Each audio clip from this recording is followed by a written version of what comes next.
Yesterday we were debating the president's speech. Mheshimiwa Raila, these people in bunge never allow me to say things because wanajua tukisema tutasema ukweli. Ile speech ya Ruto alitoa bunge ilikuwa ni uongo tupu.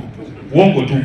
Na mimi nilisema siwezi kwenda kwa bunge nikae pale ni nyamazi saa ile mtu anasema uongo. Ningeshout kitu wanitupe nje ya bunge miezi 6. Kwa hivyo sikuenda, lakini hapa naweza kusema alidanganya. Alituambia unga sasa imefika hadi 150. Hapo Westlands mumeona unga ya 150. Huko Western tumetoka juzi alisema gorogoro sasa ni 70. Gorogoro ya 70 mmeiona hapa. Kwa nini wewe kiongozi usimame mbele ya wananchi udanganye? Na Mheshimiwa Raila, mimi naelewa wale watu wanasema uzungumzi, lakini swali najiuliza tu mimi.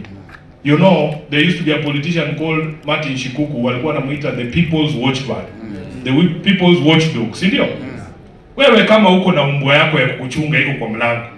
Umbwa ikuone wewe umeshika mwizi mkono unaingia na yeye kwa nyumba. Umbwa imekuona. Wewe ndio umeingiza mwizi kwa nyumba. Alafu unasimama unasema mbona hiyo umbwa haikubweka?